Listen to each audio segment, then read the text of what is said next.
Oke, assalamualaikum warahmatullahi wabarakatuh. Kali ini kita akan membahas mengenai fungsi gamma. Oke, di sini terdapat integral dari 0 hingga tak hingga dari e pangkat minus alfa x dx. Oke, kita bisa mengintegralkan fungsi ini menjadi minus 1/, alfa e pangkat min alfa x dari 0 hingga tak hingga. Nah, lalu kita buat pangkat dari E ini pangkat positif sehingga kita jadikan 1/, menjadi min 1/, alfa dikalikan 1/, E pangkat alfa X dari 0 hingga tak hingga. Nah, kemudian kita masukkan batas-batasnya menjadi min 1/, alfa dikalikan dalam kurung 1/, E pangkat tak hingga min 1/, E pangkat 0. Nah, E pangkat tak hingga nilainya adalah tak hingga, sehingga 1 dibagi tak hingga hasilnya adalah 0. Ya kan, misal 1 dibagi 1 juta berarti kan 0,000 sekian.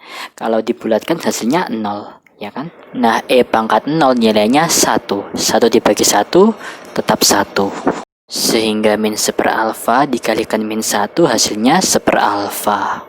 Nah, dari situ kita dapatkan nilai integral dari fungsi tersebut adalah 1/, alfa. 1/, alfa sendiri kita bisa ubah menjadi alfa pangkat min 1, ya kan. Nah, lalu bagaimana apabila kedua ruas tersebut kita turunkan terhadap alfa? Nah, untuk ruas kiri, ketika kita turunkan terhadap alfa akan menjadi integral dari 0 hingga tak hingga min x e pangkat min alfa x dx. Dan untuk ruas kanan menjadi min 1 alfa pangkat min 2. Ya kan, alfa pangkat min 2 kita jadikan 1/, menjadi min 1/, alfa kuadrat. Nah, sehingga kita dapat rumuskan integral dari 0 hingga tak hingga x pangkat n e pangkat min alfa x dx itu sama dengan n faktorial dibagi alfa pangkat n plus 1. Nah, sehingga fungsi gamma sendiri dapat dirumuskan sebagai gamma fungsi P sama dengan integral dari 0 hingga tak hingga x pangkat P min 1 dikalikan E pangkat min X dx. Nah, jika gamma P itu X-nya pangkat P min 1, lalu bagaimana jika gamma P plus 1? Nah, maka X-nya pangkatnya akan ditambah 1, sehingga X pangkat P. Ya kan? Nah, kita masih ingatkan dengan persamaan ini, bagaimana jika alfanya itu sama dengan 1? Untuk ruas kiri, nanti E akan berpangkat min X. Sedangkan untuk ruas kanan, 1 dipangkatkan berapapun hasilnya akan tetap 1.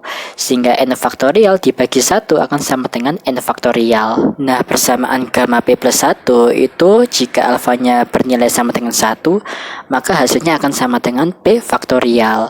Sedangkan untuk gamma P sendiri itu akan menjadi P min 1 faktorial. Nah, kemudian persamaan gamma P plus 1 ini kita jabarkan menggunakan rumus integral UdV, di mana U adalah X pangkat P dan dV-nya adalah E pangkat min X dx. Kemudian untuk U-nya kita turunkan menjadi dU sama dengan Px pangkat P min 1 dx, dan dV-nya kita integral menjadi V sama dengan min E pangkat min X. Kemudian kita masukkan rumus UdV min integral V dU. U-nya kita masukkan X pangkat P, dV-nya kita masukkan E pangkat min X dx. Nah, kemudian untuk menghilangkan dx-nya kita integralkan dengan batas 0 hingga tak hingga, maka E pangkat min X ini kita integral menjadi min E pangkat min X. Ya, kita pindah min-nya ke depan. Lalu min integral V dU menjadi min integral dari 0 hingga tak hingga, V-nya adalah min E pangkat min X, dU-nya adalah P X pangkat P min 1 dx. Kemudian E pangkat min X kita ubah pangkatnya menjadi positif sehingga menjadi X pangkat P per E pangkat X. Nah, ini jika kita pakai batas 0 hingga tak hingga, kita bisa menjabarkan ini menggunakan dalil de L'Hopital dengan limit mendekati tak hingga. Jika kita turunkan terus menggunakan dalil de L'Hopital, maka nilainya akan sama dengan 0. Nah, sehingga tinggal P integral 0 hingga tak hingga X pangkat P min 1 E pangkat min X dx. Nah, untuk integral ini itu kan sama dengan gamma P, sehingga dapat disimpulkan gamma P plus 1 itu sama dengan P gamma P. Sekian penjelasan mengenai fungsi gamma. Apabila terdapat kesalahan atau kekeliruan, mohon maaf sebesar-besarnya.